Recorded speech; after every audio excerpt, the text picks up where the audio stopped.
Okay, this is the Army truck, it's a 923, 1984 American General 923A1.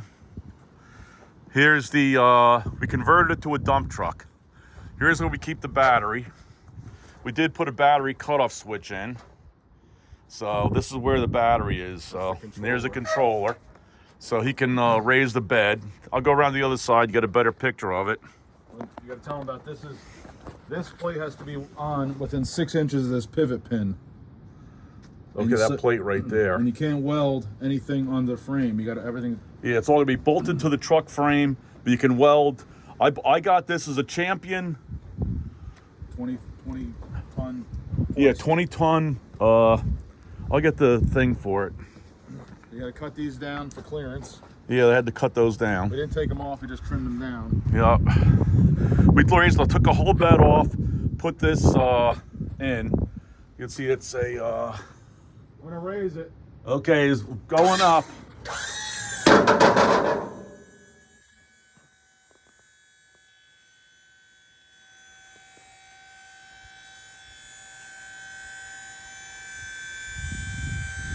This turned out so well, I would do it again. The frame turns out, the frame comes out like 15 feet. And then so what we did is the frame has to be attached at the back. The back of this hoist frame has to be on the truck, the rails of the truck. So we had to cut about a foot off of it. So, okay. You cut a little bit off the front. I used the original mounts, welded that on to a bolt hole that was there. There's the whole pump setup. This is the Champion. I think it's a T620 is the thing, the nomenclature from Champion. And this is the Galleon Goodwin hoist frame. The whole setup comes complete. It's all done. The whole kit's like $3,800. They're based out of North Carolina, and we just did those welds up there. And we did have to notch a little bit right there. You can see where that notch is, but everything else is pretty worked out pretty well. They can go higher too, I just stopped. Some welds are better than others. Yeah, so worked out pretty good though. So we gotta make spacers. Yeah, it's a 3/8 spacers so that it would the bed would sit level. Yeah, so the bed would be level. The frame would sit level on the bed. So, yeah, so worked out good. The whole kit was about $3,800 altogether.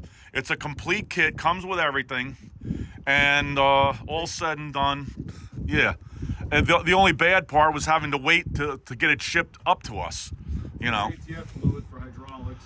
Use an ATF, a certain kind? Yeah, like some kind of Macron. It comes with everything, all the hoses, everything.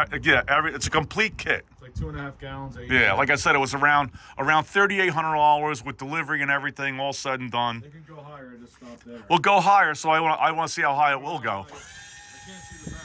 Oh, I can see it. Another 1/2 inch. A little more, and that's it. That's it. That's all you wrote. You have to cut them bumpers even more if you want to go higher. You don't need to. Nothing stays in it. Yeah. So that's it. That's pretty good. So this is it coming down. Then I'll get a picture of the back where the hinges are in the back. I'm so happy with this kit. I would buy this again and do it all over again. I mean, when we took the bed off, it was a little wonky. Lifting the bed up. I mean, this bed weighs like 4,000 pounds.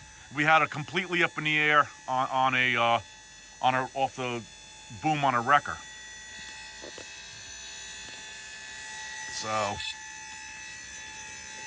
you can see the joint there a little better. That's the rear joint. It's a little meatball welding, but you know, it's got a. So that's how that works. So, like, it's completely on the truck frame. You can weld on the truck frame on the very tail end. I mean, you know, that's not a problem. So, and welded it up there, you know. So, Like I said, I'm not a professional video guy, so this is, you know, about, you know, it's a one straight off my iPad. No, so you're just getting, you know, unedited. And these are just spacers to space the bed from the truck frame so that it's level. Yeah. And then you got to weld on that plate. It's got to be within 6 inches of pivot point. And then there's a couple of brackets. That's the pivot point right there. A couple of brackets you can use. You have to use that one. But I use the original, well, where it's bolted to the, you know. But you can unbolt this and to actually take it off the truck bed still. The truck frame. You can take the hoist chassis can still come off the truck chassis. Yeah. Okay. So this was, you know, like I said, I would do this again. That's how well this turned out. So I'm completely satisfied, and for about $3,800, not bad at all. You got an incognito dump truck. Yep, incognito dump truck. So Historic plates. yeah, all good. Okay, good luck. I would do it again. Okay, signing off. Bye.